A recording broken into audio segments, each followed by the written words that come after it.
तो आज हम करने वाले हैं क्लास 10th के मोस्ट इम्पोर्टेंट चैप्टर जहाँ से हमेशा एक न्यूमेरिकल आते आता है, ठीक है, जिसका नाम है इलेक्ट्रिक सर्किट। अब इसमें जो जो फॉर्मूले होते हैं पहले उनको डिस्कस करते हैं, फिर हम कहाँ जाएंगे न्यूमेरिकल की ओर। फर्स्ट फॉर्मूला जो हमने पढ़ा था वो था इलेक्ट्रिक करेंट का। क्या होता था? I = Q/T, ठीक है। इसकी यूनिट क्या होती थी? एम्पियर। और चार्ज की यूनिट क्या होती थी? कूलम। टाइम की सेकेंड। अगला हमने पढ़ा था पोटेंशियल डिफरेंस, जिसको हम नॉर्मल लैंग्वेज में क्या कहते हैं? वोल्टेज कहते हैं। हमने कहा था कि हम अगर किसी चार्ज को इनफाइनाइट से इलेक्ट्रिक फील्ड में लाते हैं तो जो वर्क डन करना पड़ता है उसको हम क्या कहते हैं? Electric potential. फिर हमने 2 पॉइंट पे पोटेंशियल निकाला था, उसके डिफरेंस को हम कहते थे पोटेंशियल डिफरेंस। अब जब भी हम बात करेंगे यहाँ पोटेंशियल की तो वहाँ हमेशा किसकी बात हो रही होगी? पोटेंशियल डिफरेंस की। फिर हमने ओम्स लॉ पढ़ा था। ओम्स ने एक लॉ दिया था करंट और वोल्टेज के बीच का। उन्होंने क्या कहा था? अगर हम मटेरियल को सेम रखते हैं और टेम्परेचर को कांस्टेंट रखते हैं तो क्या होगा? V डायरेक्टली प्रोपोर्शनल टू क्या होगा? I होगा करंट के। फिर एक कांस्टेंट आ गया था, इसको हम क्या कहते थे? R। V = IR। और पोटेंशियल इसकी यूनिट क्या होती थी? वोल्ट।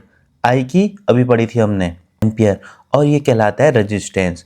किसी सर्किट में जितना इलेक्ट्रॉन को फ्लो होने से जो रोकेगा उसको हम क्या कहते थे? उसका रेजिस्टेंस कहते थे। फिर रेजिस्टेंस के लिए हमने फॉर्मूला पढ़ा था R = ρL/A। रो क्या होता था? हर एक मटेरियल की अपनी अपनी रेजिस्टिविटी, L लेंथ और A एरिया, ठीक है। तो लेंथ बढ़ने पे रेजिस्टेंस बढ़ता था और एरिया बढ़ने पे रेजिस्टेंस क्या होता था? कम होता था। हमने एग्जाम्पल लिया था, एक बहुत चौड़ी रोड है तो क्या होगा? वहाँ गाड़ियाँ इजीली चली जाएंगी तो एरिया बढ़ा मतलब रेजिस्टेंस कम हो गया। और एक पतली रोड है और बहुत लंबी है तो वहाँ रेजिस्टेंस क्या होगा? ज़्यादा होगा या फिर जाम ज़्यादा होगा, ठीक है। फिर हमने कॉम्बिनेशन ऑफ रेजिस्टेंस पढ़ा था। इसमें पहला था सीरीज कॉम्बिनेशन। अब हमने जब रेजिस्टेंस कहा था, रेजिस्टेंस यूनिट क्या थी? ओम, ठीक है। रेजिस्टेंस को हम कैसे बनाते थे? ऐसे ना, रुकावट थी, ठीक है। अब सीरीज कॉम्बिनेशन में क्या होता है? हम क्या करते हैं? रेजिस्टेंस को आपस में सीरीज में जोड़ रहे होते हैं। सपोज ये क्या था? R1 R2 R3, ठीक है। तो ये हमारा क्या कहलाता था? Series combination. अब इसमें एक दो चीज़ें ध्यान में रखने वाली थी। इसमें क्या होता था? करंट सबके लिए क्या होगा? सेम। करंट क्या होता था? अनचेंज होता था। पर यहाँ पे क्या चेंज होता था? पोटेंशियल चेंज होता था, ठीक है। अब देखना, इसमें करंट सेम है ना, तो जो हम अमीटर यूज करेंगे जो किसको मेजर करता है? करंट को, वो किस में जोड़ेंगे? हमेशा सीरीज जोड़े होंगे, ठीक है। 1 नंबर का क्वेश्चन पूछता है कि हम अमीटर को कैसे जोड़ते हैं, सीरीज में या पैरेलल में? तो कैसे जोड़ेंगे? सीरीज में, ठीक है, क्योंकि आई क्या रहता है? इसमें सेम रहता है। और क्या यहाँ पे चेंज होता है? पोटेंशियल। फिर हमने फॉर्मूला डिराइव किया था, जो नेट रेजिस्टेंस होगा इसका वो क्या होगा? R1 + R2 + R3, ठीक है। इसको हम क्या कहते थे? इक्विवेलेंट या फिर R नेट, ठीक है। नेट रेजिस्टेंस निकालने के लिए फॉर्मूला होता था, सिंपल सा। फिर हमने पढ़ा था पैरेलल कॉम्बिनेशन। अब पैरेलल कॉम्बिनेशन क्या होता था? जब हम क्या करते थे? रेजिस्टेंस को ऐसे जोड़ते थे। कैसे? ये एक रेजिस्टेंस, फिर दूसरा, फिर तीसरा, इनको हमने किन्हीं 2 पॉइंट से जोड़ दिया तो हमारा क्या कहलाता था? पैरेलल कॉम्बिनेशन, ठीक है। जैसे suppose this one R1 R2 R3। Parallel में देखना इनके बीच का पोटेंशियल डिफरेंस V क्या रहेगा? हमेशा सेम। बीच का डिफरेंस भी क्या है? सेम है। ऐसा सपोज समझो हमारे पास 3 बाल्टियाँ थी और इनके बीच में हमने क्या कर दिया? इक्वल छेद कर दिया, ठीक है। तो हमारा क्या कहलाता है? Parallel combination. अब इनके बीच का पोटेंशियल डिफरेंस जब तक सेम नहीं होता तब तक क्या होगा? ये पानी फ्लो होते रहेगा ना। तो इसमें चेंज होता है current, I1 I2 I3 I4 इस टाइप से, ठीक है। और इसका नेट रेजिस्टेंस निकालने के लिए फॉर्मूला पड़ा था 1/R = होता था 1/R1 + 1/R2 + 1/R3 + so on, ठीक है। तो ये सिंपल से फॉर्मूले हम क्या यूज करेंगे अभी न्यूमेरिकल में। अगला हमने पढ़ा था इलेक्ट्रिकल पावर। इलेक्ट्रिकल पावर मतलब क्या? फिर कोई चीज़ चल रही है तो क्या कंज्यूम करेगी? Electrical power. तो इसका फॉर्मूला सिंपल सा था P = VI, ठीक है। इसको याद करने का तरीका ओम्स लॉ याद रखो। क्या होता था? V = IR, पर हमने यहाँ पे रेजिस्टेंस नहीं लेना है तो क्या हो जाएगा? P = V × I। P = V × I। R को गोल कर दो, ठीक है। फिर हम यहाँ से डिराइव करते थे नए नए फॉर्मूले। 3 फॉर्मूले बनते थे हमारे पास। एक होता था P = V² R और एक होता था P = I² R, ठीक है। ये हम कहाँ से डिराइव करेंगे? एक बार V की वैल्यू ओम से रखो, एक बार I की वैल्यू ओम से रखो, ठीक है। अगला हम पढ़ेंगे joules law of heating. Heating effect क्या कहता था? अगर हम किसी सर्किट से क्या करते हैं? इलेक्ट्रिसिटी फ्लो कराते हैं तो उसमें क्या हो रहा है? इलेक्ट्रॉन बार बार टकरा रहे हैं आपस में, तो उससे क्या प्रोड्यूस करेंगे? हीट करेंगे प्रोड्यूस, ठीक है। तो इसका फॉर्मूला होता था H = H इक्वल टू क्या होता था, आई स्क्वायर आर टी, ठीक है। इसको हम क्या कहते थे, जूस law of heating. Heat equal to क्या होगा, square of current into R into T, ठीक है। किस पे डिपेंड करेगा फिर ये, एक तो टाइम पीरियड पे, एक करंट पे और रेजिस्टेंस पे जितना ज़्यादा है। तो बताओ, टाइम पीरियड बढ़ेगा तो हीटिंग बढ़ेगी, रेजिस्टेंस बढ़ेगा तो हीटिंग बढ़ेगी, और करंट बढ़ेगा तो हीटिंग बढ़ेगी, ठीक है इतना। फिर एक हमने पढ़ा था इलेक्ट्रिकल एनर्जी, ठीक है। इसको हम डिनोट करते थे ई से। ई इक्वल टू होता था पावर इंटू टाइम, ठीक। यूनिट क्या होती थी इसकी, जूल। और हमने कॉमर्शियल यूनिट पढ़ी थी इसकी 1 kWh, किलोवाट पर आवर ना। तो 1 किलोवाट पर आवर 0.6 इंटू 10 की पावर 6 जूल के इक्वल होते हैं, ठीक है। तो अब हम क्वेश्चन करेंगे इसके। तो इसमें फर्स्ट टाइप के क्वेश्चन जो पूछे जाते हैं बेसिक से होते हैं, जिसमें हमको सिर्फ फॉर्मूला यूज़ करना होता है, ठीक है। मेरे को दो फिगर दिख रहे हैं। अब बताओ, इसमें देखते हैं आपको पता चल रहा होगा 2 ओम 5 ओम 9 ओम, ये कौन से कॉम्बिनेशन में है, सीरीज। 2 ओम 5 ओम 9 ओम ये किस में है, पैरेलल में, ठीक है। तो हम क्या निकालेंगे, इसका नेट रेजिस्टेंस और इक्विवेलेंट रेजिस्टेंस, ठीक है। नेट मतलब भी वही, इक्विवेलेंट मतलब भी सेम चीज़ होती है, ठीक है।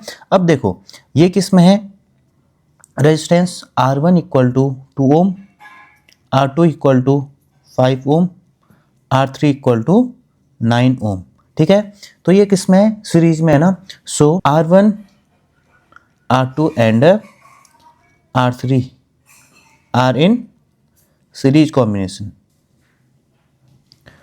किस में है फिर ये, सीरीज कॉम्बिनेशन में। तो सीरीज कॉम्बिनेशन का फॉर्मूला क्या होता था, R equal to R1 plus R2 plus R3, और R1 R2 और R3 की वैल्यू हमने अभी देखी थी। तो R इक्वल टू कितना हो जाएगा,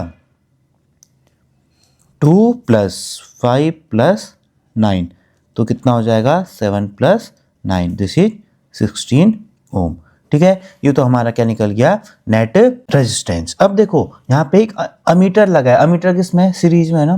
तो इसकी रीडिंग कितनी होगी, चलो वो भी बता दो। तो हमने ओम्स लॉ से पढ़ा था, V इक्वल टू क्या होता था, आई आर, ठीक है। अब हमने क्या निकालना है, इसका I निकालना है, क्योंकि R तो हमको पता है। तो I इक्वल टू क्या हो जाएगा, V upon R। I equal to V कितना है हमारे पास, 6 वोल्ट, रेजिस्टेंस कितना है 16, तो ये कितना आ जाएगा, 2 से कट करो 3/8 एम्पियर, ठीक है। इसको डेसिमल भी निकाल सकते हो और ऐसे भी छोड़ सकते हो, ठीक है। अब देखो दूसरे में देखना, ये किसमें है, सारे पैरेलल कॉम्बिनेशन में, R1 R2 R3 सेम है। अब देखो in parallel combination, parallel combination क्या हो जाता था formula, 1 upon R equal to 1 upon R1 plus 1 upon R2 plus 1 upon R3, ठीक है। वैल्यू पुट करो, 1 upon 2 plus 1 upon 5 plus 1 upon 9, तो 1 अपॉन R इक्वल टू कितना आ जाएगा, एलसीएम ले लो, इनका एलसीएम कितना आ जाएगा 90, ठीक है। 2 का कितना, 290 से 45 टाइम्स 5 18 टाइम्स, और 9 कितने टाइम्स जाएगा 10 टाइम्स, ठीक है।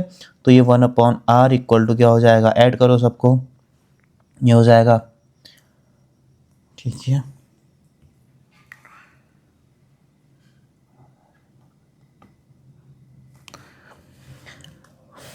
तो सबको ऐड करेंगे, क्या आ जाएगा, this one is 45 plus 28, simplify करो, 8 प्लस 5 13, 2 6 और 7 अपॉन 90, तो R इक्वल टू क्या हो जाएगा, रेसिप्रोकल करो, उल्टा कर दो इसको, 73, this one is 1 point something आएगा, ठीक है। यहाँ पे कितना आया था 16 एम्पियर, और यहाँ पे कितना आ रहा है 1 पॉइंट समथिंग एम्पियर, ठीक है। एक तो 1 पॉइंट कुछ एम्पियर आ रहा है, ठीक है।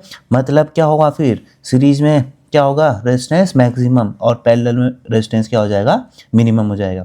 अब मैंने अगर सपोज यहाँ पे करंट निकालनी है, तो करंट क्या हो जाएगी, यहाँ पे अलग अलग, इसमें तो सेम थी, पर इसमें क्या होती थी, करंट चेंज होती थी। Suppose this one is 12 volt, ठीक है।